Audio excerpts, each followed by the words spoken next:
आज के लेक्चर की शुरुआत हम इस प्रश्न से करते हैं कि बिहार में लोकसभा के कितने सदस्य चुने जाते हैं, या यहाँ पर देख लो बिहार में विधानसभा में वर्तमान में कितने सदस्य हैं, या झारखंड बनने के पश्चात बिहार में कितने ज़िले रह गए थे। तो इस तरह के जो टिपिकल क्वेश्चंस होते हैं ना, आम आदमी पार्टी के बारे में पूछा है यहाँ पर।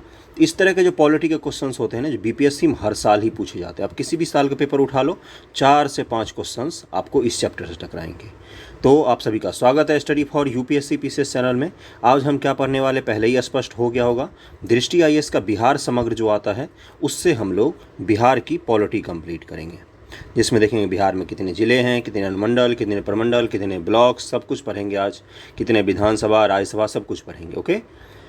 केबीसी नैनो का जो बिहार समग्र है वो ऑलरेडी कंप्लीट हो चुका है चैनल पर, उससे भी हमने पूरा बुक ही कंप्लीट किया है, उसको भी आप जाके देख सकते हैं। साथ साथ अभी में क्या सब चल रहा है करंट में चैनल पर, तो अभी चल रहा है करंट अफेयर का भी वीडियो अपलोड होता है, और डेली एमसीक्यू 100 क्वेश्चंस प्रैक्टिस करते हैं, जिसमें पॉलिटी आज कंप्लीट हो गया। प्रीवियस ईयर के क्वेश्चंस हम लोग प्रैक्टिस करते हैं बिहार समग्र, बिहार का जो पूर्वावलोकन आता है घटना चक्र का, उससे। इसके अलावा मेंस के आंसर राइटिंग का भी प्रैक्टिस चल रहा है चैनल पर। ओके, तो उसको भी आप जाके देख सकते हैं। शुरू करते हैं आज का लेक्चर। एक प्रांत के रूप में बंगाल से अलग होकर बिहार राज्य का गठन 22 मार्च 1912 ईस्वी को हुआ था। तो पहला क्वेश्चन यही बन जाता है हमारा, 22 मार्च 1912 ईस्वी। बहुत बार पूछा है, इसलिए मैं बता रहा हूँ। इसका पीडीएफ आपको टेलीग्राम चैनल पर मिल जाएगा, डिस्क्रिप्शन में लिंक है, study for UPSC PCS channel नाम से, जिसमें उड़ीसा भी सम्मिलित था। जब ये अलग हुआ तो कौन सम्मिलित था इसमें? उड़ीसा। आगे चलकर 1 अप्रैल 1936 को एवं 15 नवंबर 2000 ईस्वी को झारखंड बिहार से अलग होकर नए राज्य बना। 1 अप्रैल 1936 को कौन सा अलग हुआ? उड़ीसा। उस समय उड़ीसा ही नाम था, आज ओडिशा नाम हो गया इसका। और 15 नवंबर 2000 ईस्वी को झारखंड इससे अलग होकर नया राज्य बना था। झारखंड संयुक्त बिहार का लगभग 46% भाग लेकर अलग हुआ था। 46%, बहुत बार बीपीएससी में ये क्वेश्चन पूछा है। ओके, 46% भाग तो था, लेकिन बिहार का जो खनिज संपदा था वो लगभग में 100% ही लेकर अलग हो गया। इस विभाजन के परिणाम स्वरूप अब बिहार का स्थान भारत में जनसंख्या के दृष्टि से तीसरा, जबकि क्षेत्रफल के दृष्टि से 13th रैंक पर हैं हम। बिहार में जनसंख्या के दृष्टि से तीसरे रैंक पर हैं। पहले पर कौन है? यूपी है जनसंख्या में, दूसरे पर कौन है? महाराष्ट्र है, और तीसरे पर कौन आता है? अपना बिहार। जनसंख्या में, क्षेत्रफल में 13th रैंक है हमारा पूरे देश में। राज्य व्यवस्था सुदृढ़ रूप से संचालन हेतु राज्य प्रशासन को मुख्यतः 3 भाग में बांटा गया है: राज्य की विधायिका, न्यायपालिका और राज्य की कार्यपालिका। यही तो होता है ना, लेजिस्लेटिव, एग्जीक्यूटिव और क्या होता है? जुडिशरी। यही तो होता है ना, मीन तीन भाग जो बांटे गए हैं। पहले वाले पर चलते हैं कि राज्य की विधायिका। बिहार में राज्य की विधायिका को 2 भाग में बांटा गया है: विधान परिषद यानी कि राज्य का उच्च सदन, और विधानसभा यानी कि निम्न सदन।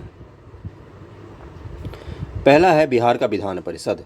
बिहार उड़ीसा विधान परिषद का गठन भारत शासन अधिनियम 1919 के तहत, भारत शासन अधिनियम जो चेम्सफोर्ड सुधार था उसी के तहत 7 फरवरी 1921 ईस्वी को हुआ था। इसका उद्घाटन संयुक्त राज्य प्रांत के प्रथम राज्यपाल श्री सत्येंद्र प्रसाद सिन्हा ने किया था।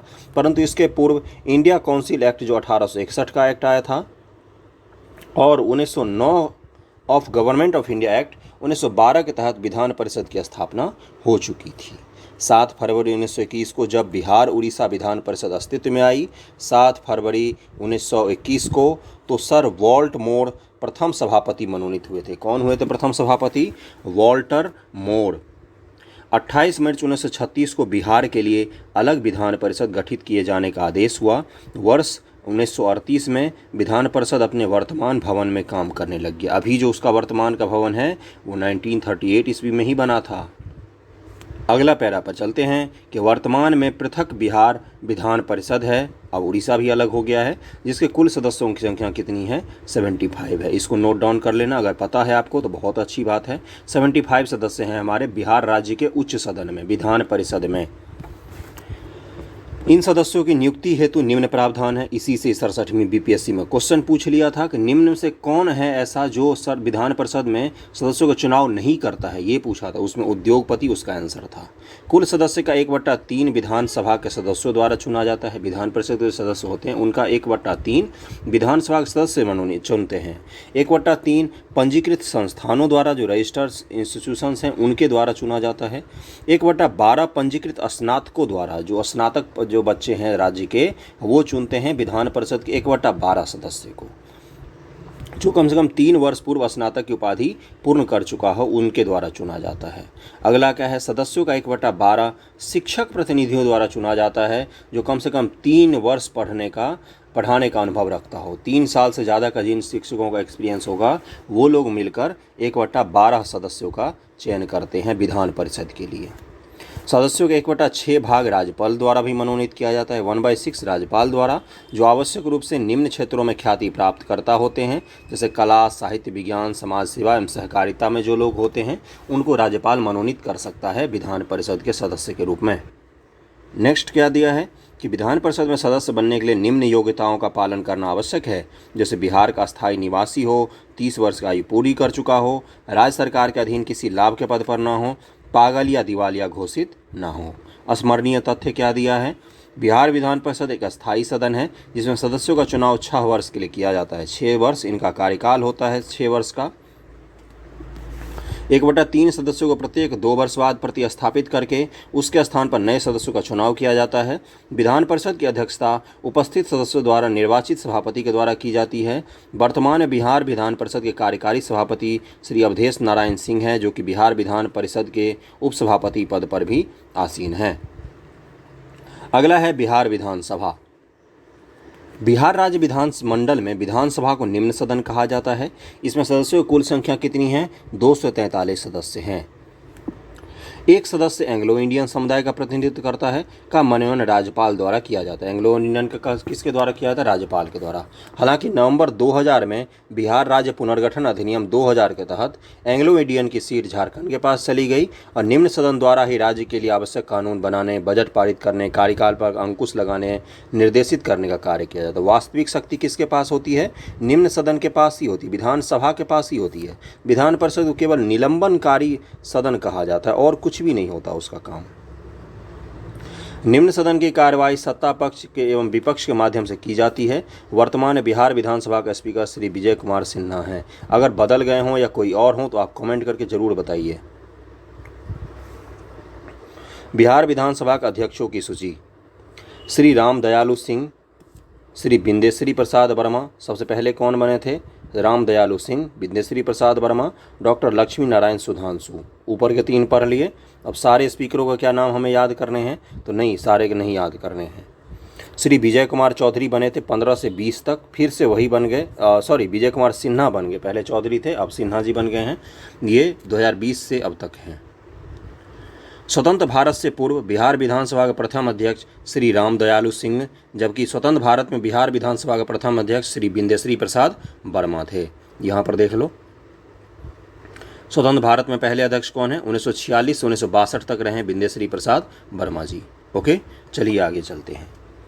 स्मरणीय तथ्य क्या दिया है कि बिहार में लोकसभा हेतु 40 सीटें, राज्यसभा हेतु 16 सीटें हैं। 16 और 40, इसको जरूर याद रखना, बहुत बार पूछता है। वैसे याद भी होगा अधिकतर लोगों को। भारतीय संविधान के अनुसार बिहार में प्रथम आम चुनाव 1952 में हुआ। संविधान के हिसाब से बात हो रहा है ना, गुलाम भारत की बात नहीं हो रही है। जब भारत आज़ाद हो गया, अपना संविधान हमने बना लिया, तब पहला चुनाव कब हुआ है, 1952। विधानसभा कार्यकाल 5 वर्षों का होता है। श्री विजय कुमार सिन्हा 16वीं बार बिहार विधानसभा के अध्यक्ष हैं। 16वीं बिहार विधानसभा के अध्यक्ष हैं। 16वां अभी 16th बिहार विधानसभा चल रहा है बिहार में। सबसे कम दिन बिहार विधानसभा के अध्यक्ष श्री मोहम्मद हिदायतुल्लाह खां ही रहे हैं। सबसे कम दिन कौन रहे हैं, श्री मोहम्मद हिदायतुल्लाह खां। राज्य कार्यपालिका की बात करते हैं। कार्यपालिका जो होती है, इसमें राज्यपाल जो होते हैं ये कार्यपालिका के संवैधानिक प्रमुख होते हैं। राज्य का संवैधानिक मुखिया कौन होता है, राज्यपाल। वास्तविक मुखिया कौन होता है, मुख्यमंत्री। और मंत्रिपरिषद की सहायता से मुख्यमंत्री सरकार चलाते हैं। राज्यपाल की नियुक्ति राष्ट्रपति द्वारा की जाती है, जो सामान्यतः राष्ट्रपति का प्रसाद पर्यंत ही पद पर रहते हैं। राज्यपाल संवैधानिक प्रमुख होता है और सामान्यतः 5 वर्ष तक पद पर बना रहता है। 5 वर्ष के बाद ही बना रह सकता है, 5 वर्ष से पहले भी हटाया जा सकता है। राज्यपाल की नियुक्ति हेतु निम्न योग्यताओं का होना आवश्यक है, जैसा कि आर्टिकल 157 के तहत दिया हुआ है कि राज्यपाल की नियुक्ति के लिए क्या क्या शर्तें हैं। पहला है कि भारत के नागरिक होने के साथ साथ 35 वर्ष की आयु पूरी कर चुका हो, 35 वर्ष की आयु पूरी हो गई हो, पागल और दिवालिया घोषित ना हो, राज्य और केंद्र सरकार के अधीन किसी लाभ के पद पर धारित न किया गया हो। समझ रहे हो ना। अगला है राज्यपाल की शक्तियाँ। विधायिका से संबंधित, कार्यपालिका से संबंधित और न्यायपालिका से संबंधित। राज्यपाल की जो शक्तियाँ होती हैं उसको क्या किस किस में बांटा जाता है? विधायी शक्तियाँ, कार्यपालिका की शक्तियाँ और न्यायिक शक्तियाँ। जब आप मेंस का जो अभी हम प्रैक्टिस कर रहे हैं क्वेश्चन, तो वहाँ पर जब आपको लिखने में दिक्कत आती है तो उसी दिक्कत को यहाँ पर दूर किया जाएगा। ऐसे ही आपको लिखना है। जैसे आपको क्या क्वेश्चन पूछेगा कि राज्यपाल की शक्तियों को लिखिए, तो आपको ऐसे ही बांट के वहाँ पर लिखना है। मेंस में जिन लोगों को लिखने में दिक्कत आती, कलम नहीं चल पाता है आपका, वो उस सेशन को ज़रूर लें। हम लोग रोज़ अभी लेक्चर्स ला रहे हैं, अभी तो 2 लेक्चर ही आए हैं और आगे आएंगे। राज्यपाल की शक्तियाँ। बिहार के संदर्भ में सत्र संचालन की अनुपस्थिति में अनुच्छेद 213 के तहत अध्यादेश जारी करने का अधिकार। मान लो कोई सत्र है जो अभी सत्र नहीं चल रहा है, माने कि विधानसभा में सत्र नहीं चल रहा है और कोई कानून लाना जरूरी है, तो अध्यादेश पारित करने की शक्ति राज्यपाल के पास है। और जब अध्यादेश पारित हो जाएगा तो अगली बार जब सत्र चलेगा तो उस सत्र में उस कानून को दोनों सदनों से पास कर लिया जाएगा। समझ रहे हो ना। ये शक्ति राष्ट्रपति के पास भी होती है। दोनों सदनों के संयुक्त सत्र का संचालन करना। किसी मुद्दे पर अगर विवाद हो गया तो विधान परिषद और विधानसभा दोनों का संयुक्त सदन बुला लिया जाता है और उसका 2/3 के आधार पर बहुमत लेकर उस कानून को पारित कर दिया जाता है। विधानमंडल का सत्रावसान करना, यानी कि सत्र समाप्त हो गया उसकी घोषणा करना। सत्र कैसे समाप्त होता है? जैसे मानसून सत्र की बात हो रही है, मानसून सत्र समाप्त होता है ना। विघटन का मतलब क्या होता है कि विधानसभा ही खत्म हो गया, अब फिर से नया इलेक्शन करवाना पड़ेगा। सत्रावसान का मतलब क्या होता है कि अभी बैठक खत्म हुई है, फिर अगले महीने या 2 महीने बाद, 3 महीने बाद फिर से बैठक हो सकती है। अधिवेशन की अवधि बढ़ाने का भी अधिकार राज्यपाल के पास ही होता है। वीडियो पसंद आ रहा हो, समझ में आ रहा हो तो लाइक जरूर करना वीडियो को।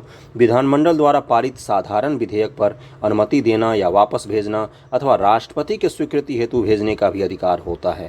देखो, राष्ट्रपति के स्वीकृति हेतु भेजने का अधिकार राज्यपाल के पास होता है। मान लो कोई ऐसा विधेयक बना जो राज्यपाल को लग रहा है कि इसको राष्ट्रपति से स्वीकृत करवा लेना चाहिए, तो वो राष्ट्रपति के पास भेज सकता है। विधानमंडल के सदस्यों की योग्यता संबंधी विवाद में अंतिम निर्णय का अधिकार प्राप्त है चुनाव आयोग के परामर्श के आधार पर। जब तक चुनाव आयोग परामर्श नहीं देगा, राज्यपाल इस पर फैसला नहीं ले सकता है। चुनाव आयोग जब उनको बता देगा कि हाँ ये जो सदस्य है इसकी निर्भरता घोषित की जा सकती है, तो राज्यपाल जो है वो उस सदस्य को हटा देगा। कार्यपालिका से संबंधित। कार्यपालिका से संबंधित क्या है? एग्जीक्यूटिव शक्तियाँ कौन कौन सी हैं? मुख्यमंत्री तथा मुख्यमंत्री के परामर्श से अन्य मंत्रियों की नियुक्ति कौन करता है? राज्यपाल करता है। राज्य में प्रशासन संबंधी समस्त कार्यवाही एवं निर्णयों का राज्यपाल के नाम से ही होता है। राज्य में कोई भी कार्यवाही होगी, कुछ भी होगा तो राज्यपाल के नाम से ही होता है। विधानसभा में एक सदस्य का मनोनयन एंग्लो इंडियन तथा विधान परिषद के कुल सदस्यों का 1/6 की नियुक्ति राज्यपाल ही करता है, जो अलग अलग क्षेत्र से हो सकते हैं। एंग्लो इंडियन अब बिहार में नहीं है, ये झारखंड में चला गया है। राज्य लोक सेवा आयोग जो होता है, जैसे बीपीएससी होता है, और राज्य का जो चुनाव आयोग होता है, उनके अध्यक्ष और संयुक्तों की नियुक्ति कौन करता है? तो राज्यपाल ही करता है। और जो राज्य का महाधिवक्ता होता है उसकी नियुक्ति भी राज्यपाल ही करते हैं। न्यायपालिका से संबंधित किसी व्यक्ति के दंड को कम करना। अब जैसे कोई व्यक्ति है, जैसे मान लो राज्य कानून के तहत आपको दंड दिया गया, तो आप राष्ट्रपति के पास जैसे जाते हैं ना, वैसे ही राज्यपाल के पास भी जाते हैं। तो राज्यपाल दंड को कम कर सकते हैं, क्षमादान कर सकते हैं, समाप्त करने की आदि की शक्ति है। जिला और सत्र न्यायालय के न्यायाधीशों की नियुक्ति और पदोन्नति भी राज्यपाल ही करते हैं। जिला और सत्र न्यायालय के न्यायाधीशों की अनुच्छेद 217(1) के तहत उच्च न्यायालय में न्यायाधीशों की नियुक्ति हेतु राष्ट्रपति को परामर्श भी देते हैं, लेकिन उच्च न्यायालय के न्यायाधीश की नियुक्ति कौन करते हैं? तो प्रेसिडेंट करते हैं। स्वतंत्रता प्राप्ति के बाद बिहार के राज्यपाल कौन कौन रहे हैं? तो जयराम दास दौलत राम रहे हैं 1947-48, इनका नाम जरूर याद रखना। माधव श्री हरि आने रहे हैं 1952 ईस्वी तक, 48 से 2 इनको पढ़ लिया हमने। फेमस पर जैसे डॉक्टर जाकिर हुसैन जो हैं, ये 57 से 1962 ईस्वी तक बिहार के राज्यपाल रहे हैं। उसके बाद नीचे आ जाओ, चलते हैं अंत में। इतना सारा नाम हमें नहीं याद रखना है, नहीं पूछता है जनरली अब इन सब के नाम। फिर भी कुछ कुछ चीज़ें तो पता ही होने चाहिए, एक आइडिया होने चाहिए, पढ़ लेना, आपको पीडीएफ में मिल जाएगा। फागू चौहान है अभी वर्तमान में, तो 2019 से, लालजी टंडन थे उससे पहले 2018-19 में, फिर सत्यपाल मलिक भी थे, और राष्ट्रपति रामनाथ कोविंद भी हैं, जो राष्ट्रपति हैं अभी, वो पहले बिहार के राज्यपाल भी रहे हैं। स्मरणीय तथ्य पढ़ लेते हैं। बिहार के प्रथम राज्यपाल जयराम दास दौलतराम थे। बिहार में कार्यवाहक राज्यपाल न्यायमूर्ति उज्ज्वल नारायण सिन्हा, न्यायमूर्ति कृष्ण वल्लभ नारायण सिंह, न्यायमूर्ति दीपक कुमार सेन। देख रहे हो ना, सारे जस्टिस जो हैं वो सारे जज जो हैं वो आके राज्यपाल बने हैं यहाँ पर। आर.डी. प्रधान, टी.बी. राजेश्वर, न्यायमूर्ति ब्रिजमोहन लाल एवं गोपाल कृष्ण गांधी, केसरी नंदन त्रिपाठी, ये सब कार्यवाहक राज्यपाल रहे हैं। कार्यवाहक की बात हो रही है। भारत शासन अधिनियम 1919 के तहत बिहार के प्रथम गवर्नर सत्येंद्र प्रसाद सिन्हा जी हुए थे, इसको जरूर याद रखना। बिहार में निम्न राज्यपालों के कार्यकाल में राष्ट्रपति शासन लागू हुआ है। किन किन के कार्यकाल में राष्ट्रपति शासन लागू हुआ है? नित्यानंद कानूनगो जी के समय में 2 बार लागू हुआ है, उसके बाद से देवकांत बरुआ जी के समय में लागू हुआ, जगन्नाथ कौशल, डॉक्टर R.N. किदवई, सुंदर सिंह भंडारी और सरदार बूटा सिंह, इनके समय में बिहार में राष्ट्रपति शासन सब लागू हुआ था। कुछ कुछ लोगों के नाम दिखा देता हूं मैं, जैसे कहाँ गए वो, देवकांत बरुआ ये रहे, इनके समय में ही हुआ था। ये नित्यानंद कानूनगो भी रहे। ओके, सरदार बूटा सिंह इधर आ जाएंगे। ये देखो, सरदार बूटा सिंह 2004 से 2006 के बीच में थे, इस समय भी लगा था। ओके, उसके बाद तो नहीं लगा है बिहार में। सरदार बूटा सिंह के बाद बिहार में राष्ट्रपति शासन अभी तक नहीं लगा है। ओके, चलिए आगे चलते हैं कि बिहार में वर्तमान बिहार के राज्यपाल श्री फागू चौहान हैं। वर्तमान में बिहार सचिवालय के 44 विभाग हैं जो राज्यपाल के अधीन कार्यरत हैं। बिहार के मंत्रिपरिषद, भारतीय संविधान में उल्लिखित आर्टिकल क्या है? 163 में के तहत प्रत्येक राज्य में राज्यपाल की सहायता हेतु एक मंत्रिपरिषद का गठन किया जाता है, जिसका प्रधान मुख्यमंत्री होता है। अतः मुख्यमंत्री राज्य सरकार का वास्तविक प्रमुख होता है। जो वास्तविक कार्यपालिका होती है उसका प्रधान कौन होता है? पूरे देश स्तर पर प्राइम मिनिस्टर होते हैं भारत के, प्रधानमंत्री जी, और राज्य के स्तर पर मुख्यमंत्री होते हैं। वास्तविक प्रधान की बात कर रहा है। और संवैधानिक प्रमुख प्रेसिडेंट होते हैं और राज्यपाल होते हैं, गवर्नर होता है। ओके, मंत्रिपरिषद का गठन, आर्टिकल 164 के तहत प्रत्येक राज्य में एक मंत्रिपरिषद का गठन किया जाता है। मंत्रिपरिषद में सामान्यतः 3 प्रकार के मंत्री होते हैं। कौन कौन से मंत्री होते हैं? 3 प्रकार के। मंत्रिमंडल स्तर के मंत्री, राज्य मंत्री स्वतंत्र प्रभाव और उप मंत्री होता है। 91 संशोधन 2003 के तहत प्रत्येक राज्य में मुख्यमंत्री सहित उस राज्य की विधानसभा के कुल सदस्य संख्या का 15% से अधिक मंत्रिपरिषद में सदस्यों की संख्या नहीं हो सकती। जैसे 243 बिहार में विधानसभा सदस्यों की संख्या है, इसका 15% निकाल दो, उससे ज़्यादा मंत्रियों की संख्या नहीं हो सकती है। ये बहुत बार बीपीएससी में पूछा है कि राज्यों के लिए किसी भी में 15% से ज़्यादा मंत्रिपरिषद में सदस्यों की संख्या नहीं हो सकती है। और एक चीज़ कब लाया गया था? 91 संशोधन है ये, 2003 ईस्वी में इसको लाया गया था, अटल जी की सरकार थी। अगला है कि मंत्री के रूप में ऐसा सदस्य जो विधानमंडल के किसी भी सदन का सदस्य ना हो, उसे 6 माह के अंदर सदस्यता प्राप्त करना अनिवार्य है। ऐसा नहीं करने पर उसे मंत्री पद से इस्तीफा देना पड़ सकता है। अगर आप दोनों में से किसी भी सदन के सदस्य नहीं हो तो भी आप 6 महीने के लिए आप क्या बन सकते हो? मंत्री बन सकते हो। उसके बाद आप सदस्यता ले लो या आप इस्तीफा दे दो। मंत्रिपरिषद के कार्य, राज्य में व्यवस्था को उत्तम स्वरूप देते हुए विधायिका द्वारा निर्मित कानूनों को लागू करना, राज्य में सभी प्रकार के प्रशासनिक नियुक्तियों में राज्यपाल जी को परामर्श देना, केंद्र राज्य संबंध को यथास्वरूप प्रदान कर उचित मार्ग अपनाना, राज्य का बजट तैयार करना तथा उसका क्रियान्वयन करना, राज्य में टैक्स लगाना, टैक्स में कमी या बढ़ोतरी करना। आपसे जब क्वेश्चन पूछेगा मेंस में मंत्रिपरिषद क्या होती है, इसके कार्यों को बताइए, तो वहाँ पर आपको इन चीज़ों को लिखना पड़ेगा, इसलिए पता होना चाहिए आपको। अब आगे हम चीफ मिनिस्टर पर, मुख्यमंत्री, इनके पढ़ेंगे कार्य वगैरह, इनकी शक्तियां पढ़ेंगे। सामान्यतः राज्य विधानसभा में किसी भी दल के नेता को जिसे स्पष्ट बहुमत प्राप्त हो, राज्यपाल द्वारा मुख्यमंत्री के पद हेतु चयन किया जाता है। जिसको बहुमत प्राप्त हो, यहाँ पर ये बोल रहा है, और बहुमत साबित करने के लिए समय भी दिया जा सकता है।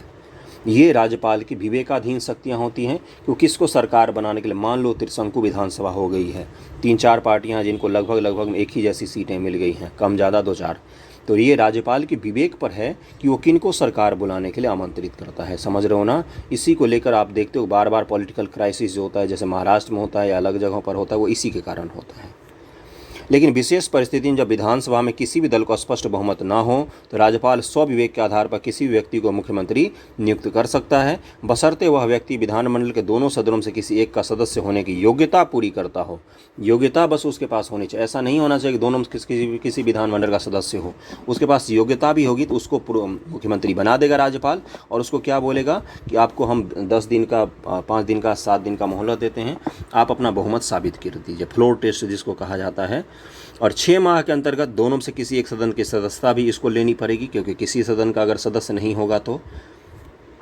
मुख्यमंत्री की नियुक्ति हेतु योग्यता क्या क्या चाहिए? भारत का नागरिक हो, साथ ही राज्य के मतदाता सूची में नाम दर्ज हो, दिवालिया और पागल ना हो, केंद्र और राज्य सरकार के अधीन लाभ के पद पर ना हो। जितने कैंडिडेट देख रहे हैं सब मुख्यमंत्री बनने की योग्यता तो कम से कम रखते ही हैं। मुख्यमंत्री का कार्यकाल सामान्यतः 5 वर्ष, मृत्यु, त्यागपत्र अथवा विधानसभा भंग होने की परिस्थिति में कोई निश्चित काल नहीं है। मुख्यमंत्री की शक्तियां क्या क्या हैं? शासन व्यवस्था को समुचित आधार प्रदान करने हेतु राज्यपाल को परामर्श देना, मंत्रिपरिषद मंत्रियों की नियुक्ति हेतु राज्यपाल को सिफारिश करना। किसको? राज्यपाल को सिफारिश करता है मुख्यमंत्री ही। विधानसभा में मंत्रिपरिषद की अध्यक्षता करना, साथ ही मंत्रियों के विभागों में परिवर्तन भी करना मुख्यमंत्री का ही काम होता है। राज्य कार्य हेतु विभिन्न प्रकार के प्रशासनिक नियुक्तियों में राज्यपाल को परामर्श देना। पहले हम वीडियो कंप्लीट करेंगे, इसको पहले पढ़ेंगे और फिर लास्ट में MCQ भी प्रैक्टिस कर। ओके, चलिए आगे चलते हैं। अब ये सारे यहाँ पर क्या दिए हैं? मुख्यमंत्री की पदच्युति दिए। विधानसभा में अल्पमत की स्थिति में, राज्य में राष्ट्रपति शासन 356 लागू होने की स्थिति में, विधानसभा में अविश्वास प्रस्ताव पारित हो जाए तो इन सब चीज़ों के कारण मुख्यमंत्री का पद जा सकता है। ओके, यहाँ पर दिया हुआ है बिहार के मुख्यमंत्रियों की लिस्ट और उनके कार्यकाल। तो सबसे पहले कौन बने हैं? श्री कृष्ण जी गुलाम भारत में भी बने थे और आज़ाद भारत में भी 1952 तक लगभग में यही रहे हैं। फिर 1952 के बाद 1961 तक भी श्री कृष्ण सिंह जी रहे हैं मुख्यमंत्री बिहार के। दीप नारायण सिंह दूसरे बने थे, 1961 ईस्वी तक रहे ये। ओके, 1961 थे, 18/2/1961 तक ही रहे, कार्यवाहक हैं ये। विनोदानंद झा भी बने हैं, फिर 61 से 63 तक बने हैं। कृष्ण वल्लभ सहाय हैं, महामाया प्रसाद सिन्हा हैं, इसी तरह से बहुत सारे बने। बिंदेसी प्रसाद मंडल हैं। उसके बाद से राष्ट्रपति शासन कब लगा था? भोला पासवान शास्त्री जी के बाद 244 दिन का 1969 तक, 68 से राष्ट्रपति शासन लग गया था। ओके, तो चलते हैं आगे। उसके बाद इन सबको छोड़कर आगे चलते हैं डायरेक्ट। और राबड़ी देवी कब बने हैं? 1999 से 2000 ईस्वी तक रही हैं। नीतीश कुमार फिर 2000 से 2000 तक ही रहे। देख लो, 3 मार्च को बने थे या 10 मार्च को इनकी सरकार गिर गई। फिर राबड़ी देवी आए, फिर राष्ट्रपति शासन लग गया, फिर नीतीश कुमार बने हैं, फिर तो नीतीश कुमार ही हैं। उसके बाद से देख लो, बीच में जीताराम मांझी को इन्होंने दिया था, फिर उनसे सत्ता छीनना पड़ा था इनको। तो अभी 2020 से अभी फिर से नीतीश कुमार ही हैं। सबसे ज़्यादा समय तक रहने का रिकॉर्ड बना लिया इन्होंने। बिहार में एकमात्र महिला मुख्यमंत्री श्रीमती राबड़ी देवी हैं, जिन्होंने 3 बार मुख्यमंत्री पद को सुशोभित किया। 3 बार। बिहार में अभी तक 8 बार राष्ट्रपति शासन लागू हुआ है, छोटी बात नहीं है ये। निम्नलिखित मुख्यमंत्रियों कार्यकाल के बीच राष्ट्रपति शासन लागू रहा। भोला पासवान शास्त्री 3 बार, श्रीमती राबड़ी देवी के 2 बार, जगन्नाथ मिश्रा, राम सुंदर दास और लालू प्रसाद यादव, इन सब के कार्यकाल में राष्ट्रपति शासन लगा था। नीतीश कुमार ऐसे मुख्यमंत्री हैं जो पहली बार मुख्यमंत्री पद पर मात्र 8 दिन कार्यरत रहे थे, जबकि सतीश प्रसाद सिंह मात्र 4 दिन। नीतीश कुमार 8 दिन, सतीश कुमार प्रसाद 4 दिन, और नीतीश कुमार तो सबसे अधिक दिन तक भी रहे हैं। वर्तमान बिहार के मुख्यमंत्री नीतीश कुमार हैं, जो 7वीं बार एकमात्र मुख्यमंत्री के पद पर आसीन हुए हैं, है ना। एकमात्र मुख्यमंत्री ऐसा जो 7वीं बार मुख्यमंत्री बना है। व्यक्तिगत स्तर पर नीतीश कुमार 24वें मुख्यमंत्री हैं, जबकि मुख्यमंत्री क्रम में इनका क्रम क्या है? 38वां है। व्यक्तिगत स्तर पर तो 24वें ही हैं, क्योंकि एक से कई बार ज़्यादा भी बने हैं ये। ओके, अब चलते हैं राज्य की न्यायपालिका पर। क्या है? उच्च न्यायालय बिहार की न्यायपालिका में, और अधीनस्थ न्यायालय, यही तो होगा ना। हाई कोर्ट जो बिहार में है, और डिस्ट्रिक्ट कोर्ट वगैरह जो है उनकी बात कर रहा है। हाई कोर्ट भारतीय संविधान के अनुसार प्रत्येक राज्य में एक उच्च न्यायालय होगा, जिसका विवरण अनुच्छेद 214 में दिया गया है, परंतु संसद के पास ये अधिकार है कि वो 2 या 2 से अधिक राज्यों के लिए एक उच्च न्यायालय की स्थापना कर सकता है। जैसे हरियाणा और पंजाब के अभी भी एक ही उच्च न्यायालय है। ओके, नॉर्थ ईस्ट में भी बहुत सारे राज्यों को मिलाकर एक न्यायालय बनाया गया है। सामान्यतः उच्च न्यायालय में एक मुख्य न्यायाधीश सहित कुछ अन्य न्यायाधीश भी होते हैं, जिसका विवरण अनुच्छेद 216 में दिया गया है। अगला है, वर्तमान में पटना उच्च न्यायालय में एक मुख्य न्यायाधीश समेत न्यायाधीशों की संख्या कितनी है? 26 है। पटना उच्च न्यायालय की स्थापना 9 फरवरी 1916 ईस्वी को हुई थी। 1916, ये अभी भी पूछा था, इस बार 65वीं या 66वीं बीपीएससी में पूछा है ये, जिसके प्रथम मुख्य न्यायाधीश न्यायमूर्ति सर एडवर्ड माइनर्ड चैम्स थे। पहले मुख्य न्यायाधीश कौन थे पटना हाईकोर्ट के? Edward Maynard Champs. उच्च न्यायालय में न्यायाधीशों की नियुक्ति हेतु योग्यता क्या क्या होता है? भारत का नागरिक हो, किसी राज्य के उच्च न्यायालय में कम से कम 10 वर्ष तक अधिवक्ता रहा हो, वैसा कोई व्यक्ति जो राष्ट्रपति की नज़र में विधि का ज्ञाता हो, साथ ही साथ जो किसी ट्रिब्यूनल या केंद्रीय अथवा राज्य सरकार के अधीन किसी न्यायिक पद पर कम से कम 10 वर्ष का एक्सपीरियंस जरूर हो उसको। सामान्यतः उच्च न्यायालय के न्यायाधीश अपने पद पर 62 वर्ष की उम्र तक बने रहते हैं, परंतु त्यागपत्र, असमर्थता और कदाचार का तय होने पर सुनिश्चित उम्र सीमा से पहले भी उन्हें हटाया जा सकता है। किसके द्वारा? महाभियोग प्रक्रिया के द्वारा। ओके, चलते हैं आगे। उच्च न्यायालय की शक्तियाँ। प्रारंभिक अधिकारिता वाला क्षेत्र, देखो सबका होता है, सारे न्यायालय, उच्च न्यायालय या सुप्रीम कोर्ट, उसका प्रारंभिक अधिकारिता क्षेत्र होता है ना। जैसे इसका क्या है? अनुच्छेद 225 के तहत, अनुच्छेद 225 के तहत प्रारंभिक अधिकारिता क्षेत्र है। अब ये आपको मेन से पूछेगा तो आपको लिखना पड़ेगा। उच्च न्यायालय की शक्तियाँ, पहला प्रारंभिक अधिकारिता वाला क्षेत्र, इसलिए ध्यान से पढ़ना, समझने की कोशिश करना। 25 के तहत किसी व्यक्ति के व्यक्तिगत अथवा सार्वजनिक मौलिक अधिकारों के संरक्षणकर्ता के रूप में। मौलिक अधिकारों का संरक्षण कौन करता है? हाई कोर्ट करता है और सुप्रीम कोर्ट करता है। आर्टिकल 226 और 225 इन दोनों के तहत, जिसके लिए 5 प्रकार की रिटें जारी की जा सकती हैं: बंदी प्रत्यक्षीकरण, उत्प्रेषण, अधिकार परीक्षा, परमादेश और प्रतिषेध। आर्टिकल 32 जो है वो इन्हीं रिटों के बारे में बताता है हमें। सर्वोच्च न्यायालय केवल मूल अधिकारों के संरक्षण हेतु इन रिटों को जारी करता है। सुप्रीम कोर्ट से इस मामले में यहाँ पर हाई कोर्ट की थोड़ी सी शक्ति ज़्यादा है कि सुप्रीम कोर्ट सिर्फ मूल अधिकारों के हनन पर रिट जारी कर सकता है, जबकि उच्च न्यायालय अन्य मामलों में भी रिटें जारी कर सकता है, जैसे तलाक, वसीयत, सेना विभाग, कंपनी कानून के संदर्भ में भी उच्च न्यायालय, हाई कोर्ट रिट जारी कर सकता है। इन मामलों को लेकर सुप्रीम कोर्ट रिट जारी नहीं कर सकता। सुप्रीम कोर्ट सिर्फ मूल अधिकार को लेकर रिट जारी करता है, इसको रख लेना लिख के। न्यायिक पुनरावलोकन की शक्ति। अगर कोई कानून जो चाहे विधानमंडल द्वारा निर्मित हो या संसद द्वारा निर्मित हो संविधान का उल्लंघन करता है तो हाई कोर्ट उसको असंवैधानिक घोषित करता है। केंद्र सरकार ने भी कोई कानून बनाया, अगर वो मूल अधिकार का निलंबन करता है तो वो हाई कोर्ट भी, कोई भी देश का हाई कोर्ट उसको बोलेगा कि ये एक अवैध है। संविधान में दर्ज नियमों, उपनियमों के विरुद्ध हो, संविधान के भाग 3 में उल्लिखित मौलिक अधिकार का उल्लंघन करता हो, या प्राधिकरण द्वारा अधिसूचित नियमों को उसके कार्यक्षेत्र से बाहर का हो। समझ रहे हो ना? तो इस मामलों को लेकर ये पुनरावलोकन करके उसको अवैध घोषित कर सकता है। अपील सुनने का अधिकार। आपराधिक मामलों के संदर्भ में पढ़ते हैं पहले। अगर किसी सत्र न्यायालय द्वारा, जो डिस्ट्रिक्ट कोर्ट होते हैं, कि किसी व्यक्ति को कम से कम 1 साल से अधिक की सज़ा हुई हो तो उच्च न्यायालय में अपील की जा सकती है। कम से कम 1 वर्ष की सज़ा से ज़्यादा होगा तभी आप हाई कोर्ट में जा सकते हैं। साथ ही मृत्युदंड की पुष्टि भी उच्च न्यायालय के द्वारा की जाती है। दीवानी मामलों के संदर्भ में, अगर ये मामले मतलब पैसा कौड़ी, ज़मीन से, इनसे संबंधित है तो उसके संदर्भ में अधीन न्यायालय को निर्णय और आदेशों को प्रथम अपील के लिए उच्च न्यायालय में ले जाया जा सकता है, अगर दिया गया निर्णय निर्धारित सीमा से अधिक हो। इसके अलावा प्रशासनिक एवं अन्य प्रकार के अधिकारियों द्वारा जो फैसले के विरुद्ध भी हाई कोर्ट में जाया जा सकता है। जो ट्रिब्यूनल्स होते हैं, जैसे एडमिनिस्ट्रेटिव ट्रिब्यूनल्स हैं, इन सब के विरुद्ध भी आप जा सकते हैं। कहाँ पर? डायरेक्ट हाई कोर्ट में। लेकिन NGT जो है, नेशनल ग्रीन ट्रिब्यूनल, इसने कुछ फैसला जारी किया तो इसको लेकर आप सिर्फ और सिर्फ सुप्रीम कोर्ट ऑफ इंडिया में ही जा सकते हैं। अपील उच्च न्यायालय में की जा सकती है। साथ ही साथ वर्ष 1997 में उच्चतम न्यायालय के निर्णय के फलस्वरूप ग्राम पंचायत के किसी फैसले के विरुद्ध भी उच्च न्यायालय में सीधे आप जा सकते हैं। ग्राम पंचायत ने कोई फैसला दिया, उसके बाद भी आप सीधे हाई कोर्ट में जा सकते हैं। अभिलेख न्यायालय के रूप में, अभिलेख का मतलब होता है अपने फैसलों को सुरक्षित रखना, और उसकी आलोचना करोगे आप तो आपको जेल भेज सकता है। सामान्यतः उच्च न्यायालय द्वारा दिए गए फैसले अधीनस्थ न्यायालयों में साक्ष्य के रूप में रखा जाता है। बोला नहीं जाता कि हाई कोर्ट ने इस मामले पर यह फैसला दिया था। जब आप देखते होगे मूवी वगैरह में कोर्ट का सीन, तो उसमें बताते हैं, जिसको कानून मानकर बिना कोई सवाल उठाए फैसला सुनाया जाता है। साथ ही इसे सिविल या आपराधिक मामलों में न्यायालय की अवमानना साबित कर आर्थिक रूप से दंड या साधारण कारावास की सज़ा देने का भी अधिकार है। इसके अलावा उच्च न्यायालय को अपने द्वारा दिए गए फैसले की पुनर्समीक्षा एवं उसमें सुधार करने का भी अधिकार किसके पास है? हाई कोर्ट के पास ही है। अधीनस्थ न्यायालय, जो डिस्ट्रिक्ट लेवल के कोर्ट होते हैं, जिला अदालत, उनकी बात कर रहा है।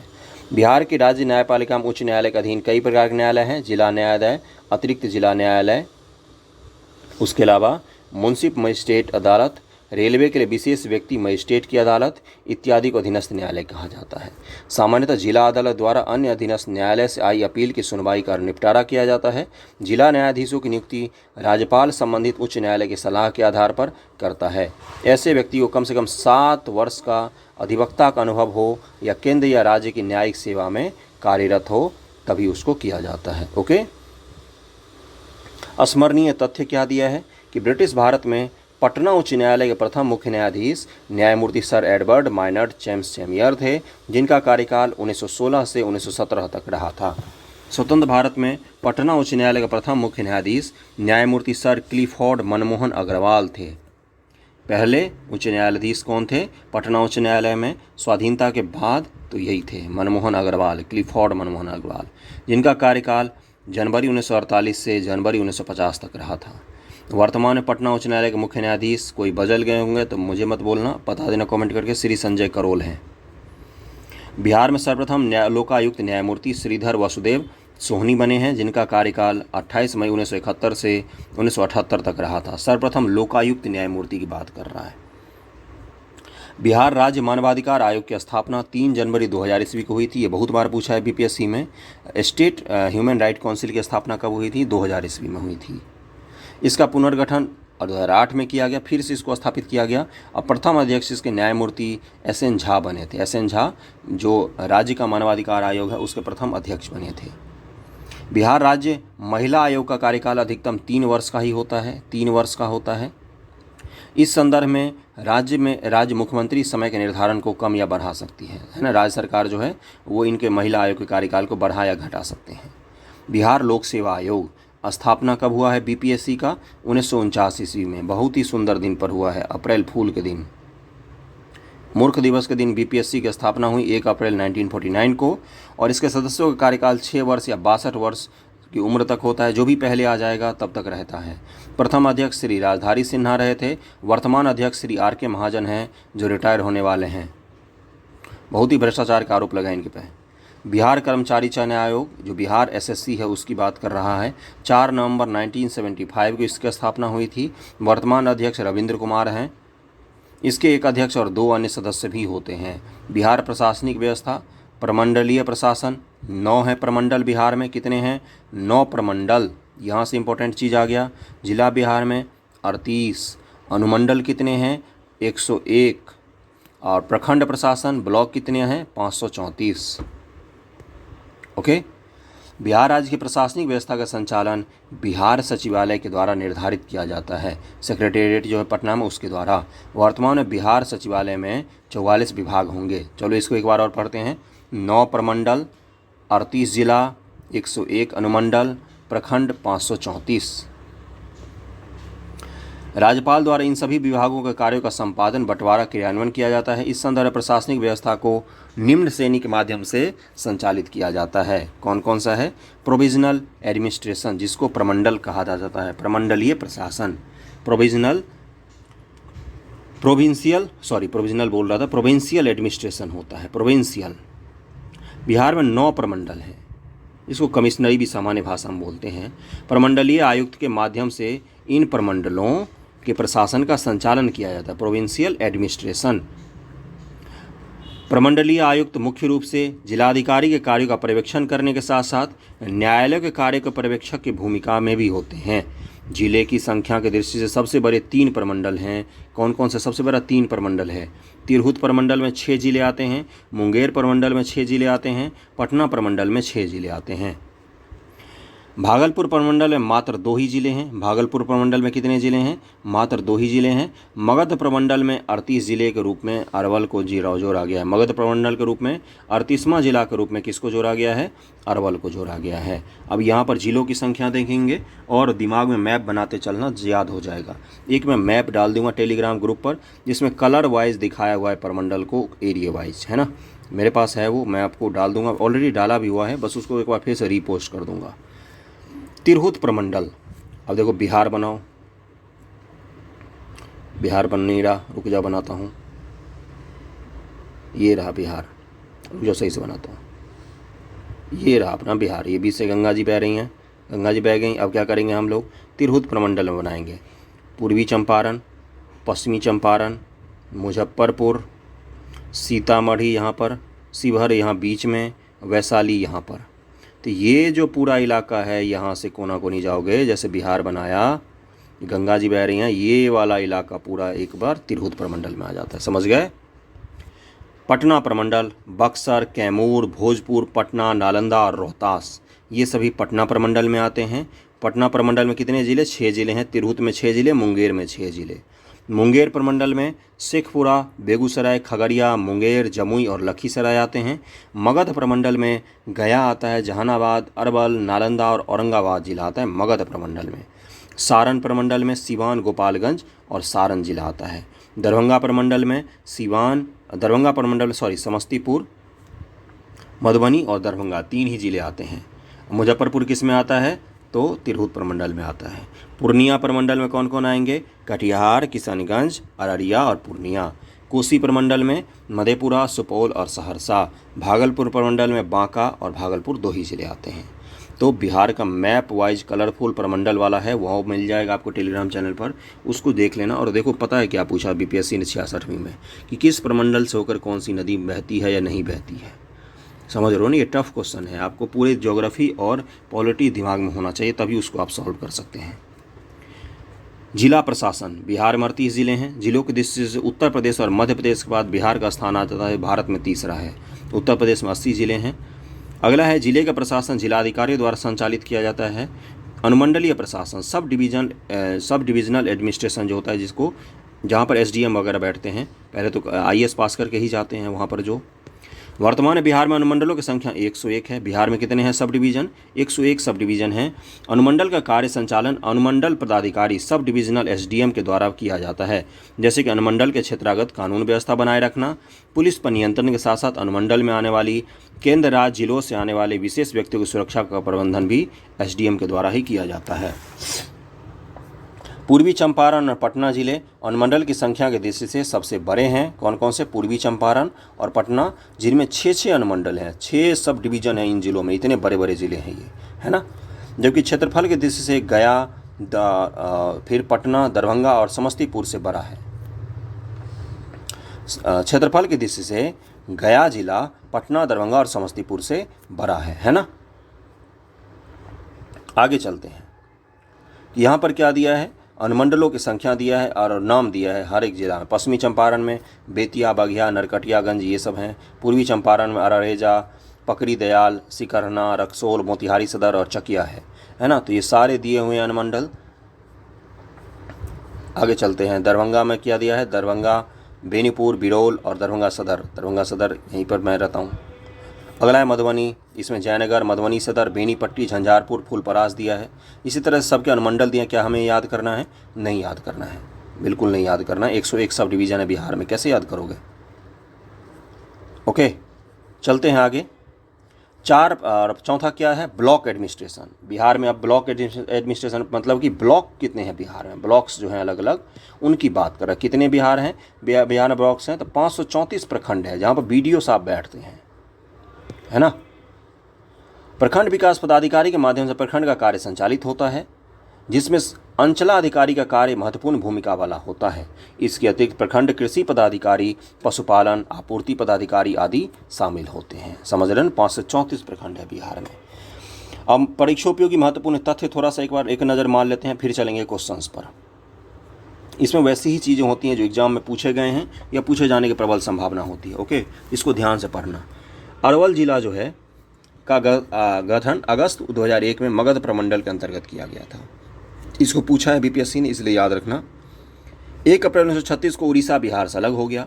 बिहार में प्रथम कांग्रेसी मंत्रिमंडल 1937 बना, जिसमें श्री कृष्ण सिंह प्रधानमंत्री उस समय प्रधानमंत्री कहलाता था। गुलाम भारत में किसी राज्य का जो चीफ होता था उसको प्रधानमंत्री ही कहते थे। अनुग्रह नारायण सिन्हा उप प्रधानमंत्री बने थे, उस समय मुख्यमंत्री को प्रधानमंत्री कहा जाता था। आज़ादी के बाद वर्ष 1947 में बने मंत्रिमंडल के मुखिया श्री कृष्ण सिंह थे। अनुग्रह नारायण सिन्हा को वित्त मंत्री बनाया गया था। श्री कृष्ण सिंह को बिहार केसरी के नाम से भी जाना जाता है, ये पूछ चुका है। बिहार का स्थान भारत में जनसंख्या की दृष्टि से तीसरा और क्षेत्रफल की दृष्टि से 13वां है। बिहार विधानसभा में कुल सदस्यों की संख्या 75 है। विधानसभा में कितना है? 243। बिहार विधान परिषद हेतु सदस्यता के लिए न्यूनतम उम्र 30 वर्ष है। बिहार विधान परिषद एक अस्थायी सदन है। बिहार विधान परिषद में सदस्यों का चुनाव 6 वर्ष के लिए होता है, 6 वर्ष के लिए होता है, और विधानसभा में 5 वर्षों के लिए। बिहार विधानसभा में कुल सीटों की संख्या 243 है। बिहार में लोकसभा की सीटें कितनी हैं? 40 हैं। राज्यसभा के लिए 16 सीटें हैं। बिहार विधानसभा का कार्यकाल 5 वर्ष का होता है। कितने वर्ष का होता है बिहार विधानसभा कार्यकाल? 5 वर्ष का होता है। किसी भी देश का तो वही होता है। भारतीय संविधान के अनुसार बिहार में प्रथम आम चुनाव 1952 में हुए थे, ये पूछा है बीपीएससी ने। बिहार का प्रथम राज्यपाल जयराम दास दौलतराम थे। राज्यपाल हेतु न्यूनतम उम्र कितनी होती है? 35 वर्ष होती है। वर्तमान में बिहार के राज्यपाल फागू चौहान हैं। मंत्रिपरिषद मुख्यमंत्री सहित अन्य मंत्रियों की संख्या विधानसभा के कुल सदस्यों का 15% से अधिक नहीं हो सकता। 15% से अधिक नहीं हो सकता है। ये कब आया था? 2003 में आया था, 91 संशोधन के द्वारा। बिहार के प्रथम मुख्यमंत्री श्री कृष्ण सिंह जी थे। पटना उच्च न्यायालय की स्थापना 9 फरवरी 1916 ईस्वी को हुआ है। ये बीपीएससी ने अभी पूछा था। इसके प्रथम मुख्य न्यायाधीश सर एडवर्ड माइनर्ड चैम्स चामियार थे। पटना उच्च न्यायालय में वर्तमान में एक मुख्य न्यायाधीश न्यायमूर्ति श्री संजय करोल हैं। न्यायाधीशों की कुल संख्या 26 है। बिहार लोक सेवा आयोग की स्थापना 1 अप्रैल 1949 को हुई थी। बिहार लोक सेवा आयोग के प्रथम अध्यक्ष वर्तमान अध्यक्ष आर.के. महाजन हैं, जबकि प्रथम अध्यक्ष राजधारी सिन्हा जी थे। बिहार में 38 जिले हैं, 9 प्रमंडल हैं, 38 जिले, 9 कमिश्नरी, 101 सब डिवीजन हैं, 534 ब्लॉक्स हैं। बिहार से पृथक होकर झारखंड राज्य का निर्माण 15 नवंबर 2000 ईस्वी को हुआ था। बिहार के कर्मचारी आयोग जो बिहार एसएससी है, बिहार एसएससी, उसकी स्थापना हुई थी 4 नवंबर 1975 को। अब चलते हैं अभ्यास क्वेश्चनों पर। जितने क्वेश्चन हैं उन सबको प्रैक्टिस करेंगे हम लोग। ओके, पहला क्वेश्चन क्या दिया है कि विधि का नियम या कानून का अधिराज्य का मतलब क्या है? इसका क्या आंसर हो जाएगा? इसका मतलब है सभी के लिए एक कानून और सभी के लिए एक न्याय तंत्र। पहला का ए हो जाएगा। 66वीं बीपीएससी क्वेश्चन है। दूसरा है कि भारत के संविधान का कौन सा अनुच्छेद भारतीय निर्वाचन आयोग की स्थापना से संबंधित है? तो आर्टिकल 324 किससे है? तो इलेक्शन कमीशन ऑफ इंडिया से संबंधित है, ईसीआई से संबंधित है। आर्टिकल 148 किससे संबंधित है? कैग से संबंधित है। अगला है कि निम्नलिखित भारतीय राज्यों में से किसकी राज्य विधानसभा में सदस्यों की संख्या अधिक है? तीसरा क्वेश्चन का क्या आंसर हो जाएगा? इसका हो जाएगा बी, हिमाचल प्रदेश। हिमाचल प्रदेश में 68 सदस्य हैं विधानसभा के लिए। ओके, पॉलिटी का एमसीक्यू प्रीवियस ईयर का हमने सारा प्रैक्टिस कर लिया है। प्रीवियस ईयर के बीपीएससी में जितने आज तक क्वेश्चन पूछे हैं, करीब में 200 से 200 3 4 के क्वेश्चन हैं करीब में, हमने उसको प्रैक्टिस कर लिया है। उसको जाकर जरूर देख लेना एक बार। भारत में वरीयता क्रम में निम्नलिखित में कौन पहले आता है? इसका आंसर क्या हो जाएगा? इसका आंसर ई हो जाएगा, क्योंकि यूपीएससी का अध्यक्ष और चीफ इलेक्शन कमिश्नर और कैग तीनों एक ही श्रेणी में आते हैं। पांचवा क्वेश्चन है, पांचवा कि सरकार के संसदीय व्यवस्था के विषय में निम्नलिखित में से कौन सा वक्तव्य सही है? इसमें क्या है कि विधायिका न्यायपालिका के प्रति जवाबदेह है। विधायिका न्यायपालिका नहीं। विधायिका कार्यपालिका के प्रति जवाबदेह है, नहीं। विधायिका कार्यपालिका दोनों स्वतंत्र हैं, बिल्कुल नहीं। विधायिका और कार्यपालिका का इंटीग्रेशन है भारत में। राष्ट्रपति न्यायपालिका के प्रति जवाबदेह है, तो इसका आंसर ई हो जाएगा। इनमें से कोई सा भी सही नहीं है। निम्नलिखित में कौन भूमि रिकॉर्ड अधिकारी होता है? तो छठा क्या आंसर हो जाएगा? इसका आंसर हो जाएगा ए, पटवारी।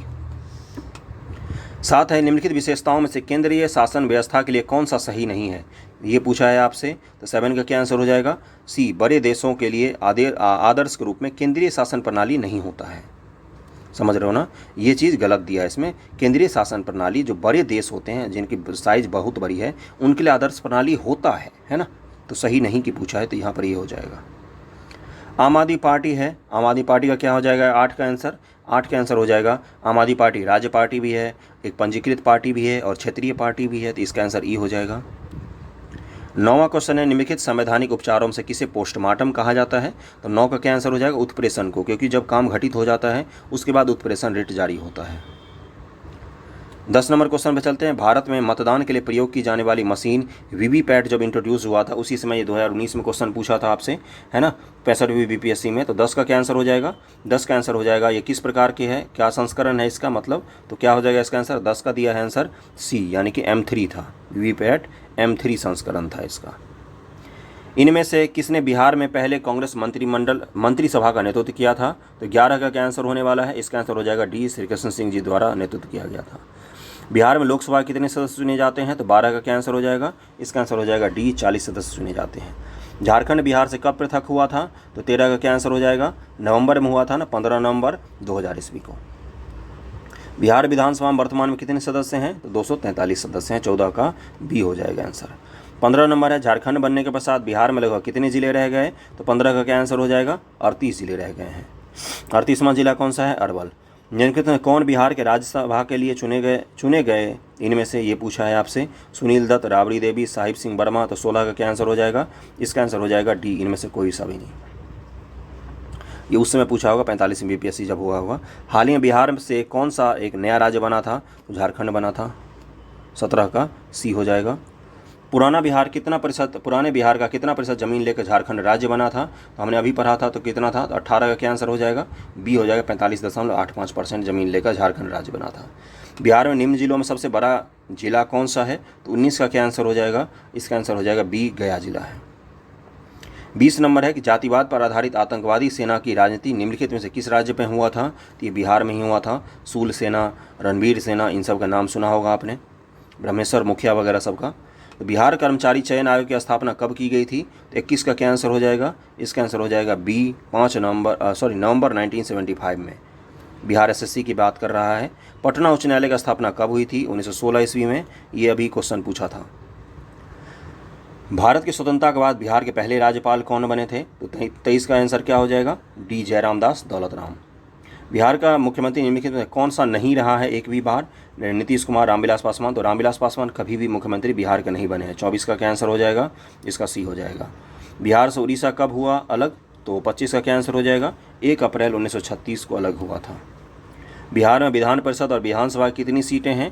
तो 26 का क्या आंसर हो जाएगा? इसका आंसर हो जाएगा सी, 75 सीटें विधान परिषद की हैं और 243 सीटें विधानसभा की हैं।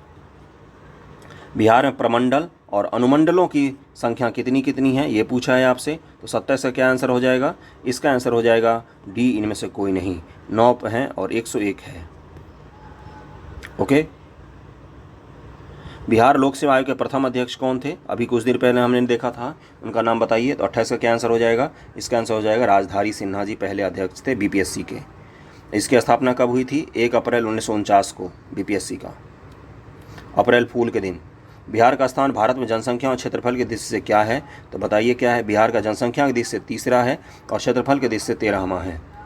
30 नंबर क्वेश्चन है कि बिहार में सबसे अधिक और सबसे कम लिंगानुपात वाले जिले कौन सा है? तो बताओ सबसे अधिक और सबसे कम लिंगानुपात। सबसे अधिक कहाँ पर है? गोपालगंज में है, 1013 है शायद, है ना।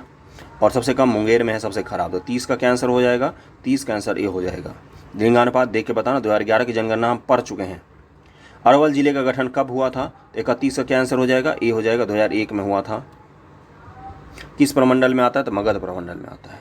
भोला पासवान शास्त्री बिहार के मुख्यमंत्री रहे हैं कितनी बार? तो 32 का क्या आंसर हो जाएगा? सी, 3 बार रहे हैं। तो बिहार के पॉलिटी का वीडियो कंप्लीट कर लिया हमने, एमसीक्यू भी देख लिया उससे संबंधित 32-33। कैसा लगा वीडियो जरूर बताना कमेंट करके। ओके, नेक्स्ट वीडियो फिर से हम लेके आएंगे दृष्टि आईएएस के बिहार समग्र से। वीडियो पसंद आ रहा तो लाइक जरूर करना। Thank you so much, bye.